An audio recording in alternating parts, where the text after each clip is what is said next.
Κύριε Τιλιγάδα, πείτε μου κάτι. Τη μήνυση αυτή που υποβάλλατε σήμερα, την υποβάλλετε ως πολίτης ή εκπροσωπείτε και κάποια ομάδα ατόμων? Πρωτίστως, την υποβάλλουμε ως Έλληνες πολίτες, εκπροσωπώντας μία μερίδα λαού που είναι πίσω μας και τους οποίους πιστεύουμε ότι δεν θα απογοητεύσουμε. Στρέφεστε εναντίον ποιον? Στρεφόμαστε εναντίον του κατεστημένου.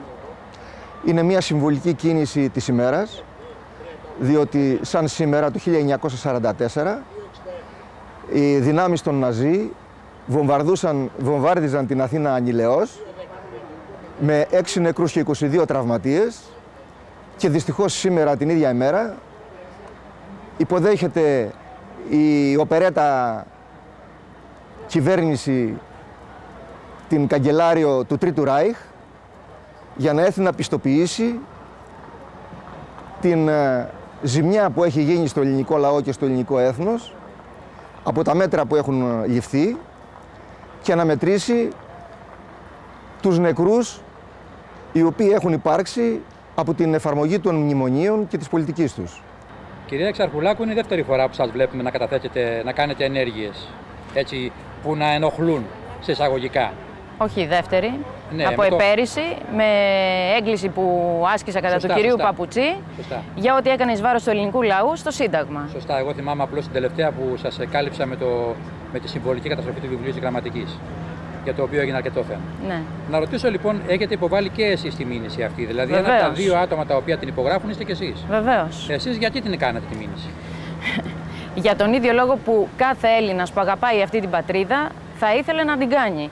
Γιατί βλέπω ότι με συνοπτικές και διαφανείς διαδικασίες πουλιέται η πατρίδα μου, δωρίζεται, όχι πουλιέται, δωρίστηκε εν προκειμένου η Αγροτική Τράπεζα για να κυριολεκτούμε, διότι με μια περιουσία που ξεπερνάει, ακίνητη περιουσία, αναφέρομαι μόνο στην ακίνητη περιουσία που ξεπερνάει τα 700 με 800 εκατομμύρια, δόθηκε αντί πινακίου φακής στην οικογένεια του κυρίου Σάλα και σε όλους τους υπόλοιπους συμμέτερους και φίλους της συγκεκριμένης κυβέρνησης. Λοιπόν, αυτά τα πράγματα δεν πρόκειται να τα ανεχθούμε, να ξέρουν ότι εμείς θα πολεμήσουμε για την πατρίδα μας με κάθε τρόπο και με κάθε μέσο.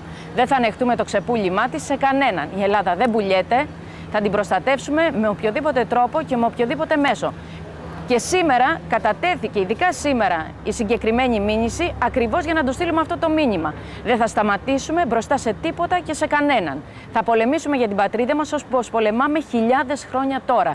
Να το πάρουν απόφαση. Όσο για τον κύριο Πρωθυπουργό που είπε ότι δεν θα επιτρέψει να γίνει η Ελλάδα ξέφραγο αμπέλι, το ξέφραγο αμπέλι το έκαναν αυτοί. Σαμαράδες, Παπανδρέοι, Μητσοτάκηδες και όλος αυτός ο πολιτικός συρφετός που να είναι σίγουρος ότι θα πάρει την απάντηση την ώρα που πρέπει από τον ελληνικό λαό. Πείτε μου κάτι, είστε δικηγόρος βέβαια. Ναι. Πιστεύετε στην ελληνική δικαιοσύνη?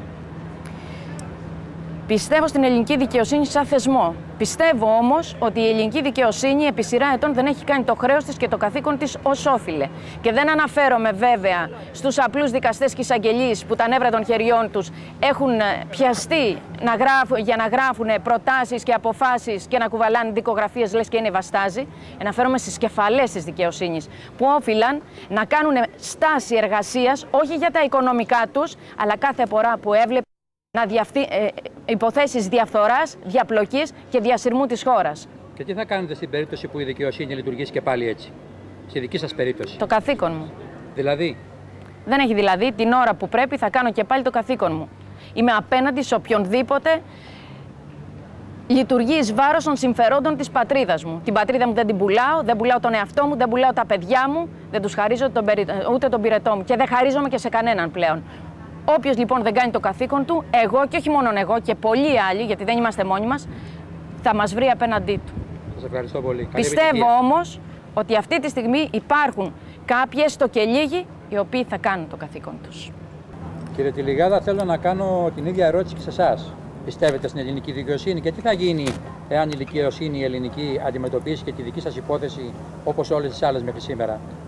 Αν και έχω κακή εμπειρία από τη συμπεριφορά της δικαιοσύνης, γιατί όλα πάνε στο κάλαθο των αχρήστων προς όφελος συγκεκριμένων ανθρώπων και ενεργούν οι περισσότεροι δυστυχώς επισκοπό, ελπίζω ότι υπάρχουν και στην Ελλάδα και ειδικά στην Αθήνα Έλληνες δικαστές. Αυτό. Το αν βέβαια κάνουμε οτιδήποτε άλλο, εάν προβούν σε οποιασδήποτε άλλες ενέργειες, εμείς θα ενεργούμε μέχρι να αποκατασταθεί η νομιμότης. Ελπίζουμε μετά την σημερινή μας κίνηση και καλούμε όλο τον κόσμο να αισθαθεί στο πλάι μας, πρωτίστως τους συγγενείς των 3.500 ανθρώπων που έχουν αυτοκτονήσει μέχρι σήμερα και με το αίμα τους έχουν βάψει οι κρατούντες και οι κυβερνώντες τα χέρια τους. Ελπίζουμε να είναι μαζί μας οι 350.000 αγρότες οι οποίοι θα χάσουν τις περιουσίες τους και ελπίζουμε να είναι μαζί μας το 1,5 εκατομμύριο των ανέργων που δεν έχουν αύριο ψωμί για την οικογένειά τους και ελπίζουμε να έχουμε μαζί μας τον ελληνικό λαό.